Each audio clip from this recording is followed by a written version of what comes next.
Donc moi, je m'appelle Christelle Bénard-Charvet, je suis gynécologue, obstétricienne, ancienne interne, ancienne assistante des hôpitaux de Lyon, je suis homéopathe. J'ai suivi le diplôme de pratique psychocorporelle à Paris. Je suis diplômée aussi en soins de support, en physionutrition, en nutrition.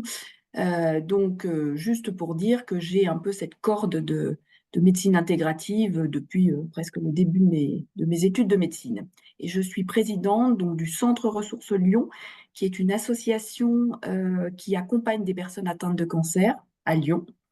Je suis aussi membre de la Société française d'oncologie intégrative et de la CISO, Société homéopathique internationale de soins de support en oncologie. Mon parcours est un parcours peut-être un peu atypique, donc un parcours classique de chirurgie au départ, de chirurgie plutôt générale, puis recentré sur de la chirurgie gynécologique et de l'obstétrique, et une installation en 93 à côté de Vienne, et la découverte, grâce à des patients, d'une médecin homéopathe qui s'occupait de préparer mes patientes pour les accouchements et de traiter leurs problématiques de syndrome prémenstruel avec de l'homéopathie. Et ça a été pour moi une révélation parce que je pense que dès le début de ma vocation de médecin, j'ai fait médecine pour faire une médecine intégrative et une prise en charge globale et individualisée du patient, ce qui très clairement ne nous est pas enseigné dans nos facultés de médecine. Donc ça a été une découverte sur le terrain grâce aux patients.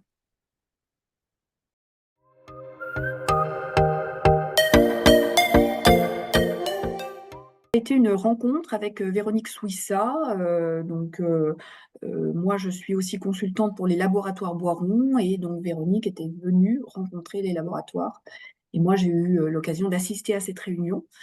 Et ça m'a paru une très bonne idée d'avoir enfin un organisme qui puisse coordonner toutes ces pratiques complémentaires avec évidemment dans l'idée la sécurisation du parcours patient et d'éviter, surtout par exemple en oncologie, que les patients aillent chercher des pratiques complémentaires dans des endroits non seulement non sécurisés, mais qui puissent les mettre en danger.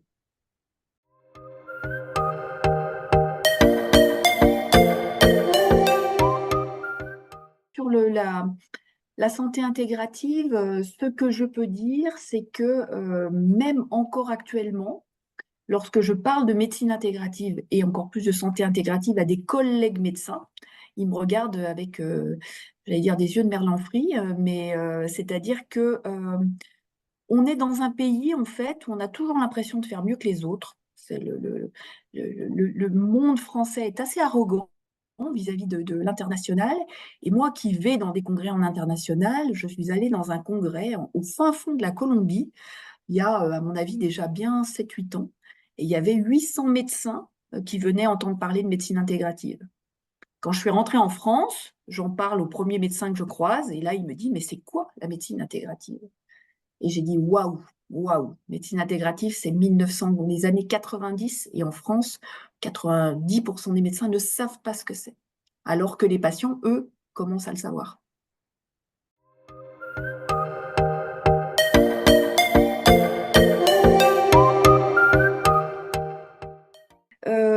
Alors, le message que je pourrais faire passer, c'est que nous avons besoin effectivement d'un organisme coordinateur de toutes ces pratiques complémentaires.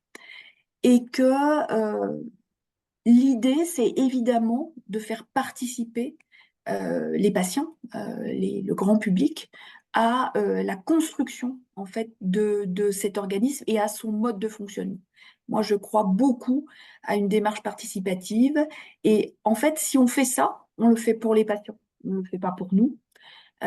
Donc j'ai l'impression, pour les quelques années où je collabore avec la MCA, qu'on est bien dans ce type de démarche, c'est-à-dire une démarche centrée sur le patient et pas sur le professionnel de santé. Nous, on est au service des gens, c'est pas l'inverse.